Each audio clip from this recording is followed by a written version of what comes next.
Praise the lord అండి. అందరికీ వందనాలు.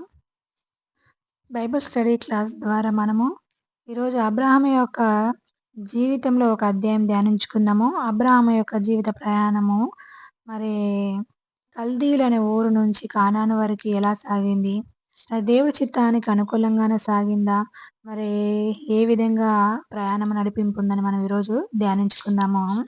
దేవుడు అంటున్నారు మరి ఇక్కడ 12 అధ్యాయంలో అబ్రాహాముతో యెహోవా దేవుడు అంటున్నారు, "నీవు లేచి నీ దేశం నుండి, నీ బంధువుల యొద్ద నుండి, నీ తండ్రి ఇంటి నుండి బయలుదేరి నేను నీకు చూపించు దేశంలోకి వెళ్ళుము."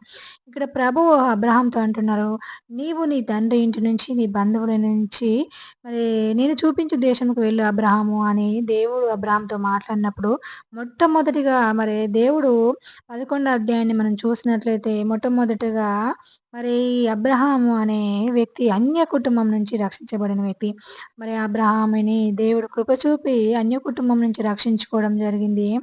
మరి 11 అధ్యాయంలో తన యొక్క తండ్రి పేరు తెరాహు. తెరాహు యొక్క తండ్రి పేరు నాహోరు. తెరహుకు ముగ్గురు కుమారులు. అందులో అబ్రాహాము, నాహోరు, ఆరోను ముగ్గురు కుమారులున్నారు.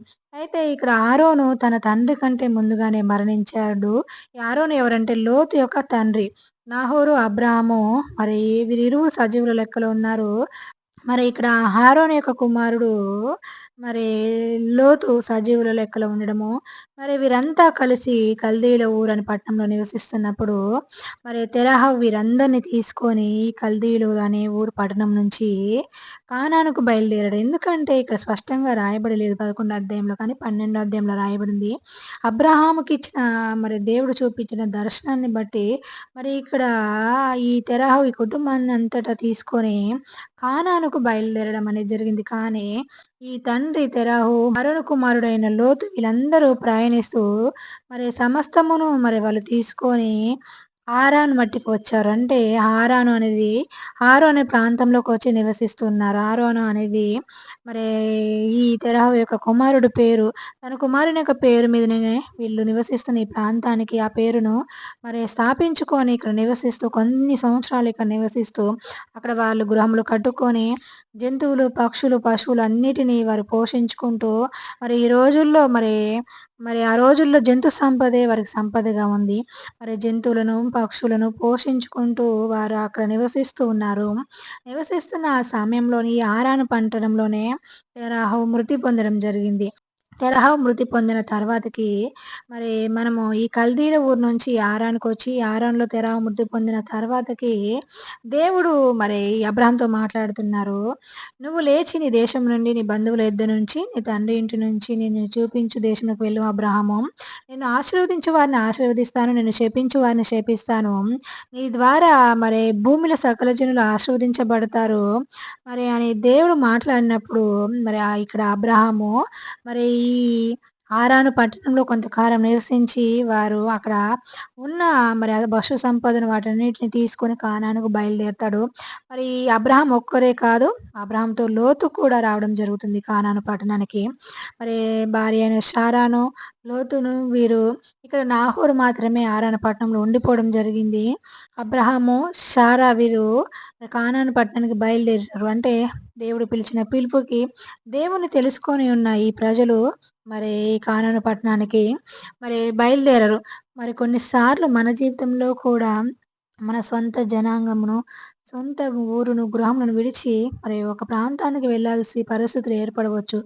ఆ సమయంలో దేవుడి చిత్తమైతే అది మనం ముందుకు వెళ్ళడమే మేలు. అలా ముందుకు వెళ్ళినప్పుడు అది దేవుడు మనని మరి అక్కడ ఉన్న ఆ ప్రాంతంలో ఆశీర్వాదకరంగా చేస్తారు. కాబట్టి మరి కొన్నిసార్లు దేవుడు తన పిల్లలను దేవుడి భక్తిలో మనం ఎదగడం కోసమని మరి కొన్నిసార్లు మన సొంత గృహమును, సొంత వారిని మరి విడిచిపెట్టవలసి వస్తుంది. కాబట్టి ఈ అబ్రహాము, శారా ఈ లోతు కానాను పట్టణానికి సొంత జనాంగాన్ని విడిచిపెట్టి మరి వారు సంపాదించిన యావదాస్తిని తీసుకొని కానానుకొచ్చారు.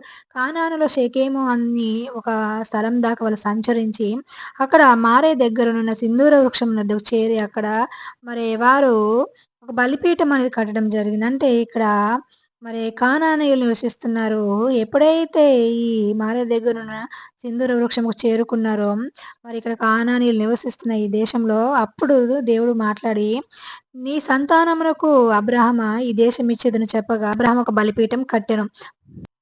ఎప్పుడైతే వీరు షేకెం నందలి స్థలం దాకా సంచరించి మారే దగ్గరనున్న సింధూర వృక్షం వద్దకు చేరుకొని ఉన్నప్పుడు అక్కడ కానానీయులు నివసిస్తున్నారు. దేవుడు ప్రత్యక్షమై నీకు నీ సంతానమునకు ఈ దేశం ఇచ్చేదని అబ్రహాం అని చెప్పినప్పుడు అక్కడ ఒక బలిపీఠం కట్టడం జరుగుతుంది. కానీ దేవుడు చూపించిన ఈ కానాను ప్రాంతంలో వీళ్ళు నివసించకుండా అక్కడ నుంచి బయలుదేరి బేతేలుకు వెళ్తారు. బేతేలుకు హాయికి మధ్య ఒక గుడారం వేసుకొని అక్కడ ఒక బలిపీఠం కట్టి ప్రార్థన చేస్తున్నారు.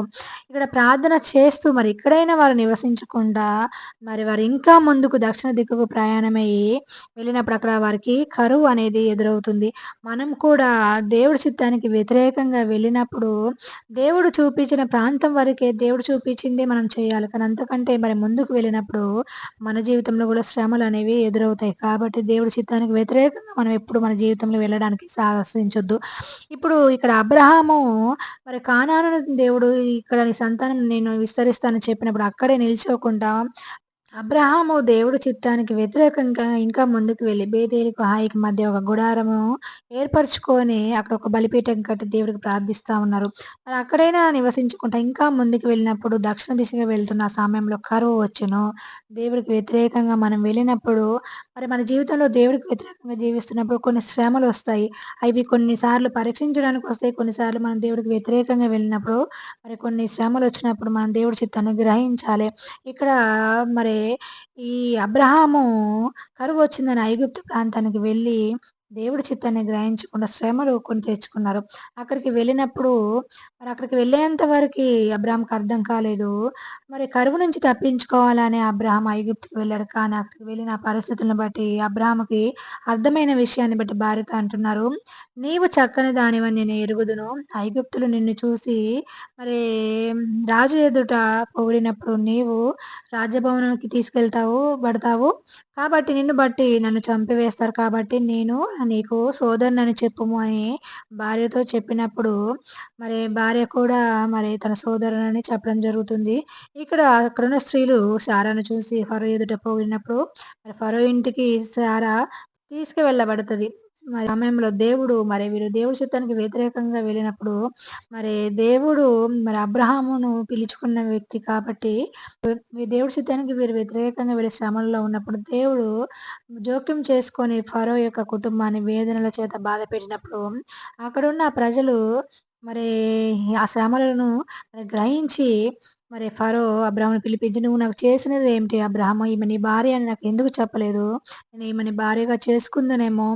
మరి నాకింత కీడు మరి వచ్చింది" అని మరి ఫరో తన మరి ఆ సమస్య బట్టి వచ్చిన ఆ సమస్యలను బట్టి శారా అబ్రహాం భార్యను గ్రహించి మరి తనకిచ్చిన సమస్తాన్ని మరి శారాను పంపివేయడం జరుగుతది. మరి మనం కూడా కొన్నిసార్లు అజ్ఞానంతో దేవుడి చిత్తం అర్థం కాక మరి ఉన్న పరిస్థితులను బట్టి కొన్నిసార్లు సొంత నిర్ణయాలతో శ్రమలు కొని తెచ్చుకుంటాం. కాబట్టి అలాంటి సమయంలో దేవుడిని ప్రార్థించినప్పుడు ఆ శ్రమలను మనల్ని మరి నశించిపోకుండా దేవుడు తప్పకుండా కాపాడతాడు. ఇక్కడ చూసుకున్నట్లయితే అబ్రహాం భార్యను లోతును వెంటబెట్టుకొని నెగేబునకు వెళ్ళి అక్కడ నుంచి హాయికి బేతేలుకు మధ్య గుడారము తనకి ఉన్న స్థలంలోకి వచ్చి అక్కడ ఒక బలిపీఠము కట్టిన చోట ప్రార్థన చేస్తూ అక్కడ నివసిస్తూ ఉన్నాడు. బహు ధనవంతుడై వెండి, బంగారం, పశువులు సంపాదించుకున్న బహు ధనవంతుడై మరి తను మొట్టమొదటగా ఎక్కడైతే నివాసం ఏర్పరచుకున్నాడో ఆ ప్రాంతంలో అబ్రహాము ప్రార్థన చేస్తూ ఉన్నాడు. ఈ వీరు ఈ అబ్రహాము లోతు పశువులు బహుగా విస్తరించి మరి చాలా ధనవంతులైన ఆ సమయంలో ఈ పశువుల కాపరికి వచ్చిన గొడవను బట్టి అబ్రహాం అంటున్నారు, "నీవు నన్ను విడిచి ఇక్కడ నీకు చూపించిన మరి దేశమునకు నువ్వు వెళ్ళుము. ఎందుకంటే మనం బంధువులం కాబట్టి గొడవలు ఉండడం మంచిది కాదని" మరి అబ్రహాం లోతుతో చెప్పినప్పుడు లోతు మరి వెంటనే మరి ఉన్న ప్రాంతాన్ని చూసినప్పుడు ఈ సొదొమ గొమొర అనే పట్టణము ఆ ప్రాంతమంట సోయరుకు వచ్చేంత వరకు యెహోవా తోట వలె మరి ఐగుప్తు దేశంలో నీళ్లు పారు దేశం వలె ఉందంట. అంత చక్కగా ఉన్న ఆ ప్రాంతాన్ని మరి ఎన్నుకోవాలని ఈ లోతు సొదొమ గొమొర వైపు వెళ్లారు. కానీ సొదొమ గొమొర యొక్క ప్రాంతము అనేది చాలా పాపంతో నిండుకొని ఉంది. ఇక్కడ ఈ సొదొమ గొమొర్రా అనే పట్టణానికి సమీపంగా లోతు నివాసం వేసుకొని నివసిస్తూ ఉన్నాడు. మరి అబ్రహాము మరి తన మొట్టమొదటిగా బలిపీఠం కట్టిన ఆ ప్రాంతంలోకి వెళ్ళి, అక్కడ మామ్రే దగ్గర సింధూర వృక్షం దగ్గర ఒక బలిపీఠం కట్టి ప్రార్థన చేస్తూ ఉన్నారు. మొట్టమొదటిగా దేవుడు ఏ దేశమైతే చూపించారో, ఆ దేశానికే మొట్టమొదటిగా చూపించిన దేశానికి అబ్రాహాం వెళ్లి అక్కడ నివసించడం అనేది జరుగుతుంది. దేవుడు లోతు మరి అబ్రాహాంని విడిచిపెట్టి ఎళ్ళిపోయిన తర్వాతకి అంటున్నారు, "అబ్రహామా నీవు తూర్పుకు, పడమరకు, ఉత్తరం, దక్షిణముకు చూడుము. మరి ఈ దేశమంతా నీకిచ్చేదను. నీవు మరి ఇక్కడ సంచరించిన ప్రతి ప్రాంతము నీకిచ్చేదను. నీ సంతానం ఇసుక రేణువుల వలె వ్యాపిస్తుంది. మరి లెక్కించడం అయితే సాధ్యమైతే లెక్కించుమని" అంటున్నారు. మరి దేవుడు ఈ అబ్రహాము, లోతు మరి తనని విడిచి వెళ్ళిపోయిన తర్వాతకి తన తండ్రి మరి తనని విడిచి వెళ్ళిపోయిన తర్వాతకి మరి ఒంటరిగా మరి మరి ఇక్కడ కానానులో మరి అడుగు పెట్టడం అనేది జరుగుతుంది. కానానులో మామ్రే దగ్గర మరి హెబ్రోనులో మామ్రే దగ్గర సింధూర వృక్షం దగ్గర యెహోవాకు బలిపీఠం కట్టెను.